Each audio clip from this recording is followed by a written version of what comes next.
It's Tuesday and it's time for Falcon Focus.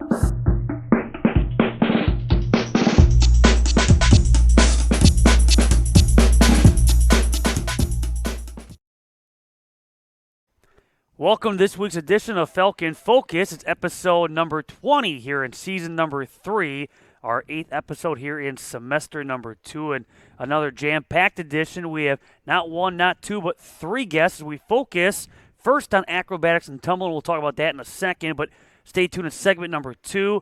We switch gears and focus on men's volleyball. They begin their 3rd consecutive NAC men's volleyball tournament appearance tonight against Aurora in a first-round matchup. We'll be joined by freshman setter Logan Kebasek.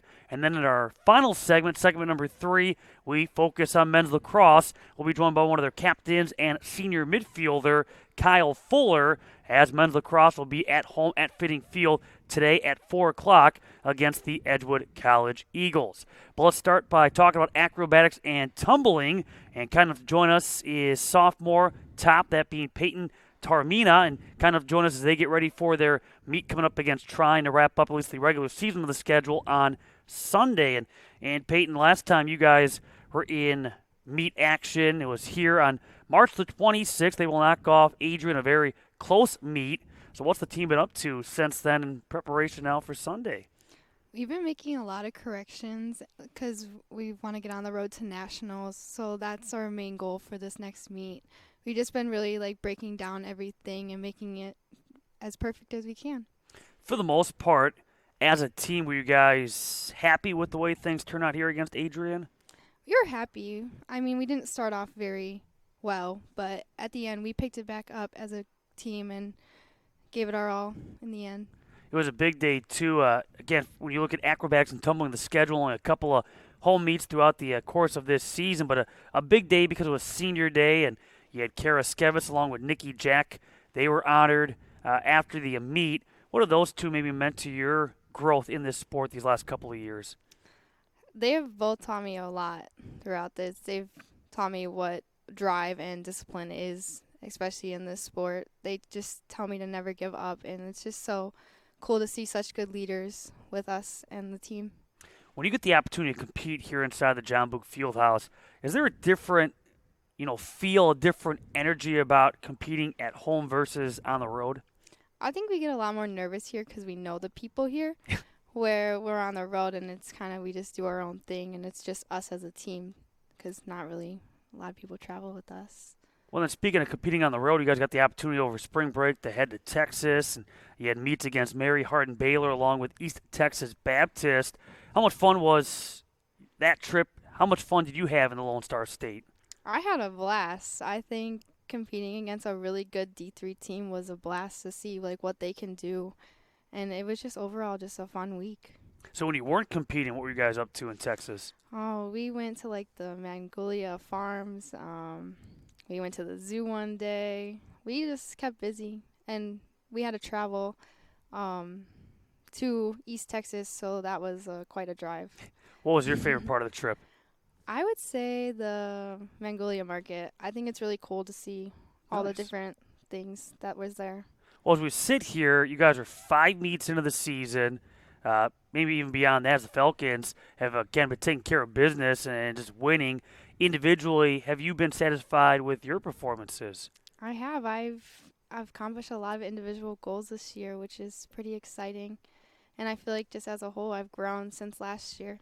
So We talk about growing, improving. Maybe what areas do you feel like you have grown the most in from year 1 to year 2? I'd say confidence. I feel like last year I was just not very confident on the mat, and this year I can just go out and do what I know what to do, and it's just helpful. Did you know a lot about the sport of acrobatics and tumbling prior to joining the team? No, I had no idea about anything. And you look because so many of the athletes on this team have the cheerleading, the dance team, the gymnastics background. You have the gymnastics background. How helpful has that gymnastics background been to your success in this sport? Pretty helpful, honestly. It takes a lot of balance, and just being a gymnast and the tumbling aspect really helped. And the only thing was the top part because I would never flew in the air before, so it's just different to have people do it for me. I want to talk about that in a second because that takes, it's a lot of just strength and mental toughness. But when you look at gymnastics and read in your bio that you've been competing in gymnastics for a very long time, 16 years, how did you first get started with gymnastics? My sister did it, and then they just wanted me to do it, so then I just hopped in. And you just enjoyed it Yeah. throughout that? Yeah. And so were you hoping maybe you could do something gymnastics type related once you got to the collegiate level, or this just kind of come about? I was kind of burnt out from it, so I kind of wanted to go a different route. So I looked into acro, and then here I am today. Well, and you mentioned your position at the top. How do you go about building, I guess, the chemistry, the trust with your teammates? Because there's a lot of trust that needs to develop Yeah. between you and your teammates. They're holding you up. I mean, Mhm. they could drop you. So how do you go Mhm. about just building that chemistry throughout your time? It's just very hard, but at the end of the day, you just have to trust them. Like, there's no other option. They're not gonna drop you. I mean, I don't know how else to put it. Do you get nervous ever being up top, or how do you go about Yes. focusing? Like, how do you just go about weathering all those nerves? I just kind of just try to stay calm, because if you're not calm, then the whole thing's gonna collapse. If I'm gonna be honest, but you just have to stay calm and just trust that they got you. To this day, are you still a little bit nervous when you're up top, or have you gotten more comfortable in that role? I've gotten more comfortable. I'm definitely more aware where I am in the air, which is pretty nice. But last year, it's kind of learning. You'll have to explain this to me. So I understand there's an element you perform that you've successfully pulled off, and you're only one to have done so at the Division III level. What is that? It's double full toss. So basically, I have 4 bases, and then they toss me in the air, and I twist 2 times, and they catch me. So how did that come about that you even would try something like that?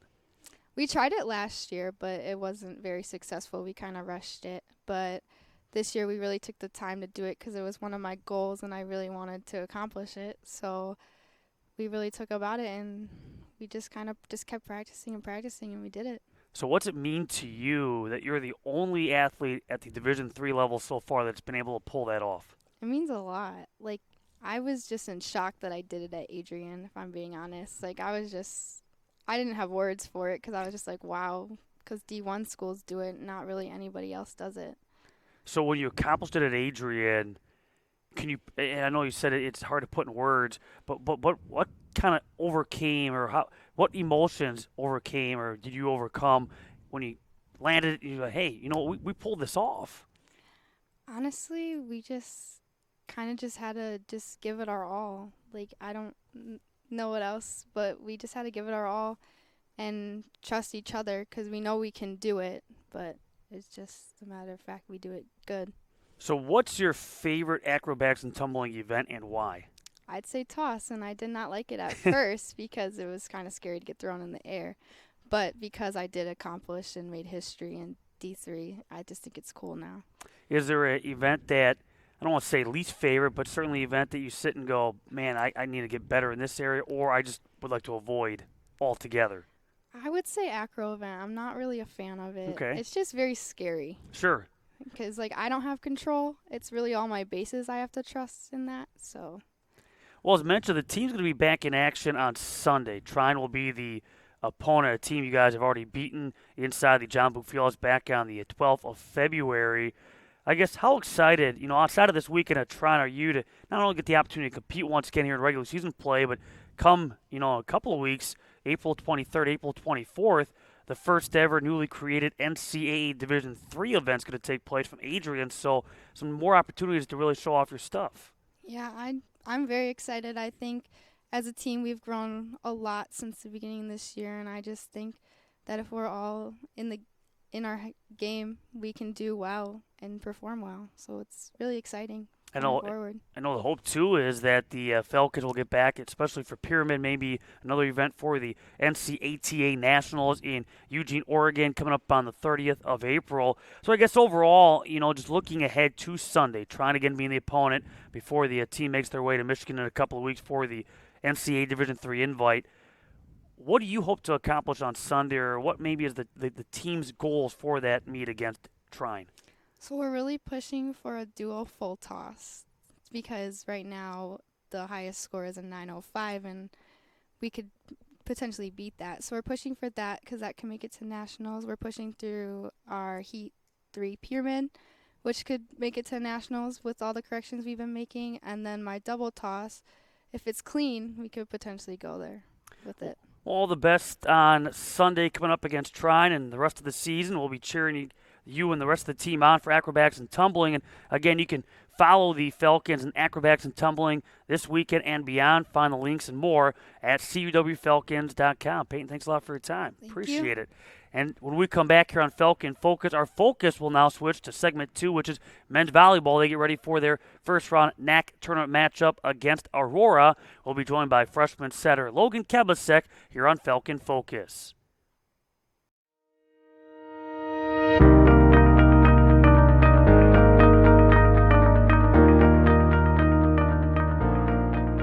Since 1978, Lutheran Church Extension Fund has had the humble privilege of supporting the Lutheran Church Missouri Synod in fulfilling its mission of sharing the gospel.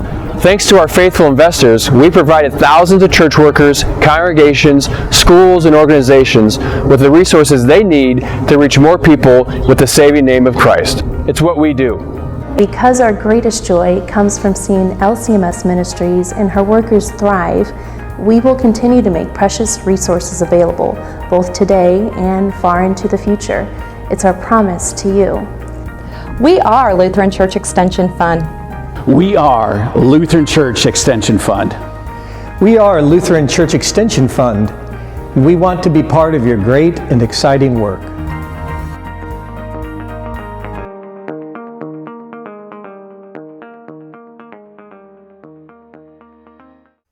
Welcome back to this week's edition of Falcon Focus. We have 3 guests, a trio of guests here this week for episode number 20. We just talked acrobatics and tumbling. They're off to that 4-1 start going into their matchup on Sunday against Trine. Still to come in segment number 3, our attention will be turned to and we'll focus on men's lacrosse as they get ready for their matchup later on today out at Fitting Field against Edgewood at 4 o'clock. We'll be joined by one of their captains and senior midfielder, Kyle Fuller. But at first, here in segment 2, we talk about men's volleyball as they get ready for their 3rd straight and overall NAC tournament appearance. Tonight they'll be at Aurora for a first-round matchup. That's a 6-3 matchup. Last year the Falcons, as a 6th seed, able to upset number 3 MSOE. So hoping for a little deja vu and being joined by freshman setter Logan Kebasek. And Logan, how excited are you to go out and compete tonight in what's going to be your first NAC tournament matchup? I'm pretty excited. I mean, I've been around volleyball for a long time, and coming here as a freshman and being able to play has been amazing. I've always been in, and something I didn't expect right out the gate. So to be able to hopefully go upset somebody would be pretty nice. Aurora came to Mequon and swept the Falcons back on March 3rd. What do you remember about that matchup back on March 3rd? And I guess in your opinion, what do the Falcons need to do to pull off the upset?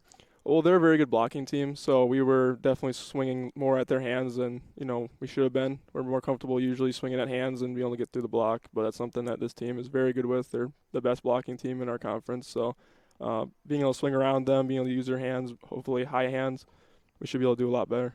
I'm going to venture to guess. Coach talk, it's a different Falcon team tonight versus where they were in March 3rd. Aurora would probably tell you the same thing. We're a different team now with so many more matchups under our belt since the 3rd of March. But for the Falcons coming off a nice upset, what a way to wrap up the regular season here inside the John Boog Fieldhouse. A fun one on Saturday, a lengthy matchup against Benedictine, able to come away with the victory in 5, jumped in front 2-0.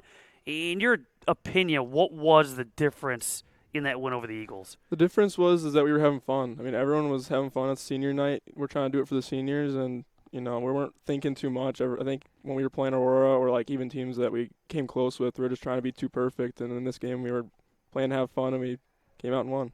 What was the mood over in the bench area between sets 4 and 5? Was there tension? Was it still loose? Even though you guys were up 2 sets, Benedictine was playing comeback. You guys were able to get it done. But what was that mood in between sets 4 and 5? It was loose. We were still having fun. I mean, no reason to get tensed up or anything.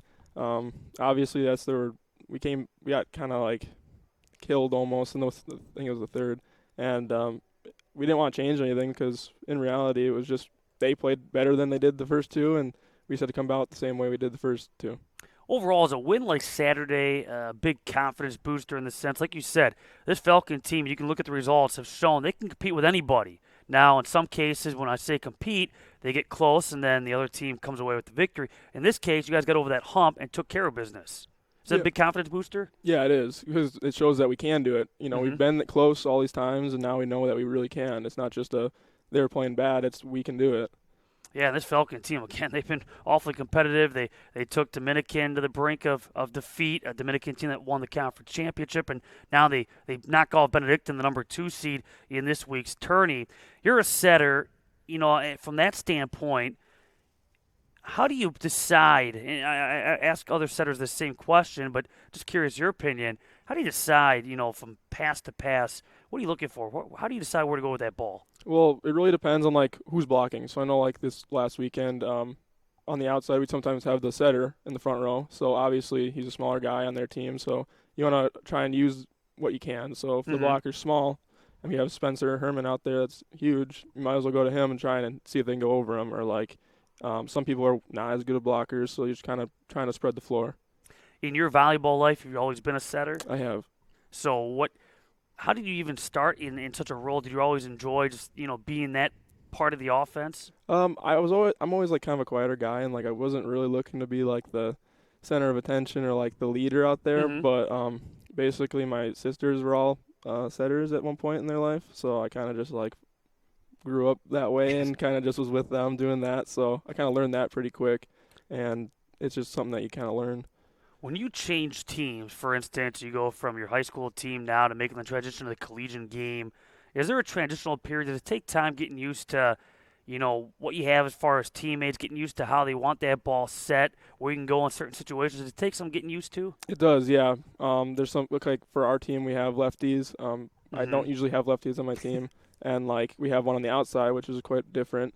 So it's, you gotta get in like the perfect spot or like a good spot for them to be able to swing both ways. Obviously, it's weird when it goes over their shoulder, so it definitely depends. When you look at this roster, and I know there are so many, you know, different options you could potentially go to, but of course the 1-2 that stands out, the combination of Spencer Herman along with James Altoff. What's it like to play alongside talented guys like them? It's great. I mean, it's always someone that you can rely on, like in a bad situation where I get a bad pass or, you know, it's just a hard hit and we get a bad pass. I can always just go throw one of them a ball and they can at least get it over or do something with it, which is great. Last week here inside the John Book Fieldhouse, Spencer Herman set a program record with 33 kills in that matchup against the Marion Sabres. It was only a 4-setter, but he shattered the 4-set record. He has the overall match record. In a matchup like that, is it one of those where it's just keep feeding the ball, let him do his thing because you can just tell he's in his zone? Yeah, he was in the zone, and they were unable to stop him, so there was no reason to go anywhere else. Yeah, 33 kills, just ridiculous. Now, your name is all over already the record book. When you look at Falcon men's volleyball, it's in its 5th season, but as far as assists in a matchup, assists in a single season, and when I talk about assists in a match, it doesn't matter what number of sets. What does it mean to you already to kind of be setting the bar high, not only for yourself, but for future setters in this program's history and future? It feels good because it shows like what our program is capable of now, putting up some big numbers. And to be honest, I never even like thought about even having a record or anything, and like it's something I didn't like look at or anything. But when I got it, I was very surprised. You kind of touched on this already. Coming into your freshman year, did you know that you would be the starting setter right away? Were you expecting to maybe come off the bench? I mean, how did that play about? I mean, I was hoping to hopefully start. I wasn't for sure, though. I knew there's some other good setters here, so I was going to do my best and show what I had and see if I was going to be starting. What's been the biggest adjustment that you've had to make transitioning to the collegiate game?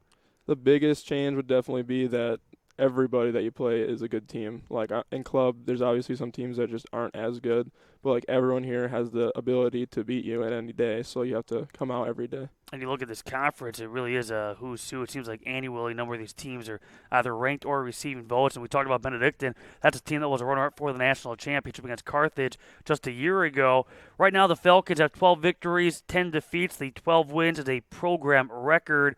How would you summarize, when you think back to the regular season so far through 22, how would you summarize the season to this point? The season so far has been great. I mean, we've all gotten way closer. A lot of people are coming back. We're obviously losing a few people, but It just shows that with the recruits we're getting in and the people that we're keeping, we should be able to make a run next year and this year. What do you feel like, at least right now, going into this matchup tonight, what do you think are the strengths of this Falcon team? The strengths of our team would definitely be our hitting. Our hitting is very good, and as long as we can get a pass there, we're always able to usually hit around the block, hit off the block, do something with it, and get teams kind of out of system. Perhaps the best is yet to come here this season, but when you look back at maybe some of the matchups, maybe some of the road trips, what are some of the highlights for you so far from this season? Some of the highlights would be the 2 trips we went on. We went to California and to Boston, both of which, we not only got to go and play some other teams that, like, a lot of people probably would never see, like, around here. Hard to get them to come here, I guess, because it's the Midwest. Sure. And it was just fun to be with your team. We got to go out and kind of hang out some of the days as well as play volleyball. So When you look at California, what was the favorite non-volleyball activity you did? we walked a boardwalk, and we got to walk around a lot. I went mini golfing with some of the freshmen. And Was the weather nice? Yeah, it was nice. It was like nice. 60s, so Nice. we went out there, it was nice. How about Boston as far as non-volleyball activities? We went. We took like a train and a subway into Boston. We got to walk around one of the days, go to stores. Went to Nice. Fenway Park, and so it was fun. We got to tour that. Now, as far as matches go, do you have a match maybe for you personally that you sit and go, man, that was probably, so far, it's one of my favorite matches that I've been involved in? Definitely the Dominican one. Sure. Just the whole feel of being there, and like when we left, the whole team on the other team wanted to shake our hands. Like they were proud of us. They were like, man, this team is like, you guys can do it. And like just seeing what all the fans thought, and everyone was talking about us after we lost. I was going to say, this is a Falcon team. They're a scary number 6 seed, but again, it talks about the strength of this conference, 1 through 6. There's no gimme. Let's wrap it up. When you look now and moving forward, not just whether it be tonight, Thursday, Saturday, take it one match at a time, but big picture too, what goals do you have for yourself for this program as it continues to grow? My goals would be to get to the NCAA tournament. Like that'd be a really big goal of mine, and to be able to actually bring our program that far and really get us out there, because obviously we're kind of getting out there around here and a little bit other places, but once we get to that tournament, a lot of people that don't know who we are will know who we are. Well, Logan, appreciate your time here. All the best tonight, but going forward, and keep it up. Doing some great things his freshman year as a setter. Again, a name already all over the Falcon men's volleyball record book, and they'll be in action. They get things started at 7 o'clock. Set 1 of us to 5 at Aurora in the first round of the NAC men's volleyball tournament, looking to pull off that upset again as a 6 seed against number 3, and then move on to Thursday. When we come back, we move on and focus on men's lacrosse as they get ready for a home matchup against Edgewood at 4 o'clock on this Tuesday. Stay tuned. This is Falcon Focus.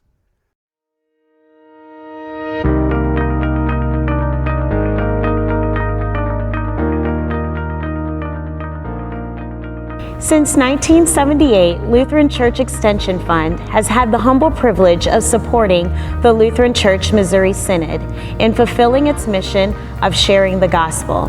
Thanks to our faithful investors, we provided thousands of church workers, congregations, schools, and organizations with the resources they need to reach more people with the saving name of Christ. It's what we do. Because our greatest joy comes from seeing LCMS Ministries and her workers thrive, we will continue to make precious resources available, both today and far into the future. It's our promise to you.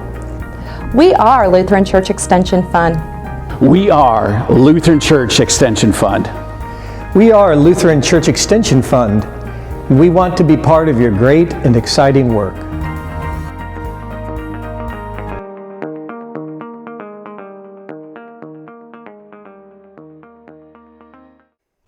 Welcome back to episode number 20 here in season number 3 of Falcon Focus. Our third guest here on this edition, that being from Menzl Lacrosse, a senior captain and midfielder, Kyle Fuller. And again, we thank our previous guests, both Peyton Tarmina along with Logan Kebasek from Acrobatics and Tumbling and Men's Volleyball, as they continue with their seasons here this week. Men's Lacrosse will continue their season later on today at 4 o'clock. Start hope to see out at Fitting Field. Edgewood College, a second-year program. At least the Men's Lacrosse will be the opponent. But Kyle, you guys had kind of an interesting weekend. Saturday, you went all the way down to Beloit to open up. You were hoping to open up conference play. Beloit, a conference member and Men's Lacrosse only. You guys made it all the way down there, and it snowed. How bad was it? We got there, and there was probably 2 or 3 inches of snow on the field, and they hadn't started plowing yet. So we we were kind of hanging out, just like, all right, what's going to go on? Some guys were getting dressed, some weren't. I myself was in the belief that we weren't going to play, and then we got the word, hey, we got 10 minutes, we're going to play, so everyone put their stuff on, and we walked out, and then I think it was their athletic director was like, yeah, this isn't going to happen. It's not possible. Wow. So we took our stuff back off and came back home. So I believe we're playing them next Monday now. So we're definitely looking forward to going down there and hopefully getting a game in then. And finally getting back to game action. The team's been off since winning at home against Cornell back on March the 26th. So, we talk about that eagerness. How eager is this team to finally get out there and play? Because it seems like it's been forever. Yeah, I think it's really eager, especially against an opponent like Edgewood or Beloit, where we know we will be pretty confident in our ability to win and go out there and compete. So a lot of guys are going to be able to get in the game. So we're definitely looking forward to that. In games like this, we always love getting as many players as we can in, or getting in the game as we can, getting all the way down the bench. And I definitely, as a starter myself, I love it when we can get other guys in. It's really fun to watch them play. So. And this team right now sits with 4 victories, 4 defeats, a good non-conference slate now finally into NAC competition. What would you say when you look at this season, how would you go about just characterizing how the season's gone so far? Yeah, I think we've had a lot of really good flashes of what we want to be like all the time. I think in some of our losses, it's been a battle of just not playing the whole 60 minutes or just one or two things coming a little bit short. So we all know that we have the potential to be very, very good this year. And when we're on, and we're a tough team to beat. So I think we're really excited to kind of see all the pieces come together here in our conference schedule, hopefully. And when we look at the roster, too, and who's been doing what, there are some new faces and some very talented freshmen, sophomores that have made their way up the ladder. How have the newcomers been fitting in? How have they been adjusting to the college game, in your opinion? Yeah, I think at the beginning of the year, on the offensive side of the ball at least, we were starting in some of our sets we had been running in years past. And then a couple weeks in, we suggested opening up into more of an open set that was a little bit more free-flowing, and that helped a lot of the underclassmen get acclimated because it was a lot more free-flowing of an offense. We were just kind of out there playing, and that's when we feel like we've really been able to hit our best goals. We're playing really well team-wise, so I think that's something that we want to look forward to. I think a lot of the freshmen are now, we always will say in the locker room, nobody's a freshman here anymore because we've played enough games. Everyone has experience now. So I definitely think it'll show today and then going into conference play that our freshmen have a decent amount of experience under their belt now. As I mentioned earlier at the top, you're one of the captains of this team here in 2022. What does that role mean to you? It means a lot to me. I was nominated this fall by my coaches. They came up to me during a practice and was like, Kyle, we want to elect you as a captain of this team. And I was really honored by it. I feel like this program has gone through so much change in my 4 years here, and I couldn't mean more to me to be one of the leaders on this team. But at the end of the day, I know my role is to just kind of be there for guys individually. I might get guys really riled up, but I myself am a pretty neutral player. So you might not see me getting too excited or too crazy on the field. I might go rile someone else up, but then I can snap it back for myself. But I feel like I have a really good understanding of where a lot of guys are, and I'm able to kind of be the team mediator in sense of morale, as well as making sure we're staying focused and working hard. So far, you have 3 goals and 3 assists from your midfield position. You've been pleased with how you've been playing to this point? Yeah, I think I've been playing really well, actually, and I know that I'm not necessarily a goals and assists type player. So I'll be moving off ball a lot, and there are many plays we always joke about getting hockey assists, right? So where you move the ball and then 3 passes later, someone will score. So Pat Ryan and Caleb Bruger, the 2 people that I play with most of the time, I think we're pretty happy with how our performance is, and we've set goals for games going forward of how the 3 of us want to perform. But I think personally I've been playing pretty good team ball, and I just want to keep doing that and not focus too much on the stats. Coming into this season, was there a certain aspect of your game that you really focused on and say, hey, I need to improve here if I'm going to succeed and accomplish my goals? In the off season, I always just kind of work on my shooting and my stick work. That's something I pride myself on, not being one of the bigger physical guys on the field. I know that my stick skills need to be really good. Being with my right hand, my left hand, kind of all angles and all situations. But one thing I really focused on from the team aspect is kind of being that facilitator on the offense, kind of the guy that gets the initiating dodge going or clearing out of the way so that other people can have greater opportunities to shoot, score, whatever it may be. For you to date, you've been with this program since the 2018-19 school year. What memories obviously, hopefully more to be created. But to this date, what memories do you have being with this program? Yeah, I think the year that I am and the other seniors that are my year have kind of like a strange experience of college, right? Because we got that first season where we won the conference championship. That's definitely one that sticks out to me. Beating Aurora at home, like a big rivalry game, that was really cool to witness. And then sophomore year, playing a couple games, and then ending the season on a loss, it was just kind of strange. And then last year we had our ups and downs as well. But I think the conference championship is an obvious one that sticks out to me. That freshman year, just because it was the first time where like a lot of guys saw everything click and come together. And a lot of us on that team right now, I think there's 6 or 7 of us that were on that team. Like, we all know that we're at a level this year where we can get back to that. So we're really like trying to rely on our senior leadership and experience to kind of take us back to that point. I'm glad you brought up that championship 2019 season, because against Edgewood, you look at the Edgewood coaching staff, and you have a couple of former Falcons that are part of the coaching staff. Garrett Wolford, who was one heck of a goalkeeper, along with Aiden Connolly. How neat is going to be to see those two back here at Fitting Field? Granted, they're the opponent, but still big part of this Falcon men's lacrosse history. Yeah, it'll be interesting. Garrett's one of the best goaltenders that I've ever seen play in person. I played a little bit with Aiden as well, so it'll be interesting to see them back on our field. I'm sure it'll be interesting for them as well to be coaching against players that they know and their former coach, but it'll be interesting to see them. For you, in your opinion, I know you talked about what could be here with this matchup against Beloit.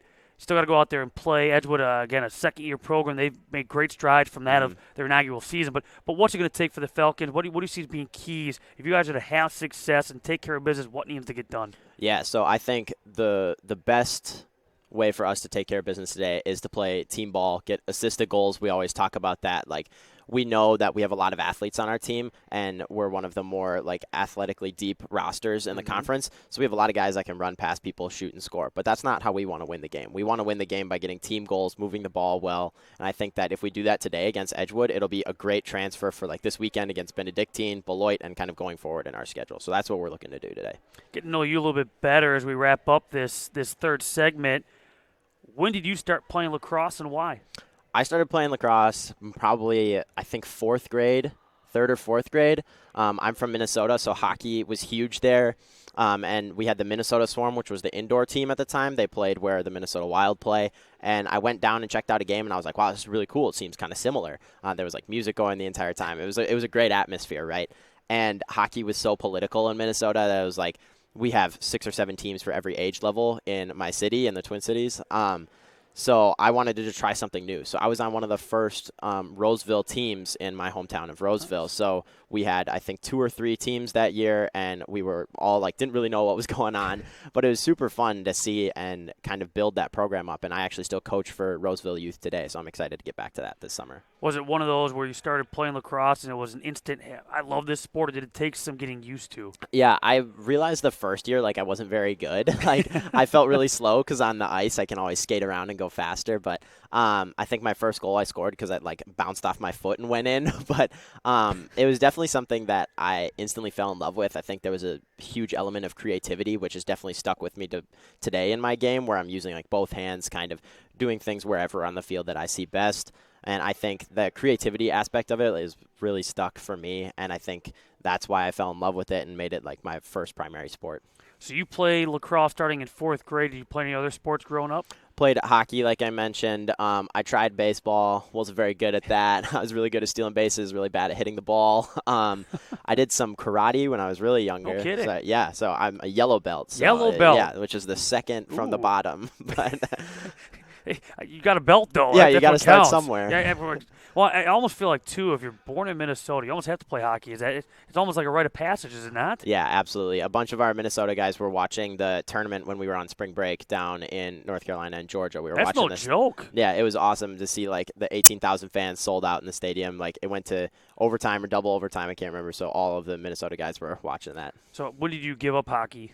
I gave up hockey going into high school. Okay. It was just so political at the time, and I was just kind of burnt out from it. I still have my skates and a stick, and I'll go and play with my buddies all the time on the local rinks. And I love watching the hockey games here. I love that we have a ton of hockey teams that we can go and watch too. So I'm just excited about the yellow belt in karate, though. I know. You ever going to go back and maybe try to work your way back up? Maybe after moving on from lacrosse, you might go back. You're never too old till you're cold. Keep kicking. Now, if you could not play the sport of lacrosse, let's say that someone told you you just can't, but you have to play a sport, what is your number 2? I would probably say hockey. There's just a lot of transferring skills from lacrosse hockey, like the stick skills, obviously. But I think the flow and creativity of hockey is just something that I really like and has grown on me. Like, as I am now in college, I'll watch a lot of like basketball, like last night at the national championship, and hockey. Like, there's a lot of things you can pick up from other sports that transfer over into like set lacrosse offense and things like that. But I think there's just nothing that can beat the feeling of skating, and I think it would be a pretty easy transition back into hockey for me. Outside of lacrosse, what are some of your other hobbies? So I'm studying psychology and exercise physiology here on campus, and I'm really involved in kind of the mental health community on campus. So I've done a few different service learning projects for athletes. I did a stress-free night this past fall where Kristen Fontana on the softball team and myself, we hosted a night where we had the comfort dogs, we had some coloring pages, some breathing exercises, and all sorts of different resources for our athletes to come in. And we had over 200 of our student athletes come in, which I thought was really cool. No kidding. To showcase that mental health in athletics on this campus is something that people really enjoy. But I think that's one of my passions that I put a lot of my time towards, is just making sure that I can be as much of an advocate for mental health as I can during my time on this campus. Well, to wrap it up, I was going to ask you about your major. So being a senior, whenever your time wraps up here at Concordia, what do you hope is the future for you outside of obviously lacrosse, but now in big picture, in big world? Sure. So this fall, I have been admitted to St. Mary's University of Minnesota for a master's program in marriage and family therapy. So that's what I'll be doing. It's a 3-year program, 2 years of more classwork. The 3rd year is a lot of clinical. So I'm excited to get into that and back in my home state in the Twin Cities. And then I also am going to keep coaching lacrosse. That's kind of my way to stick with the sport. I know some guys go on and they'll play with men's league teams all over the place. I'm sure I'll get involved in that as well. But I really enjoy coaching, and that's something that I look forward to doing, being back in Minnesota for the high school season. So hopefully next spring around this time, I will be on the coaching staff of a high school team. So. That's fantastic. Well, Kyle, appreciate your time here, and all the best in the here and now for this 2022 season. We'll be cheering for you out there today at 4 o'clock. Yeah, thank you. Men's lacrosse against Edgewood, 4 o'clock. It's now the conference opener after the snow out against Beloit from Saturday. Thanks to all of our guests. Thanks to Jeremy Crawford and Josh Dinkelman behind the scenes. Thank you for watching. This has been Falcon Focus. We'll do it again next Tuesday on the Falcon Athletic Network.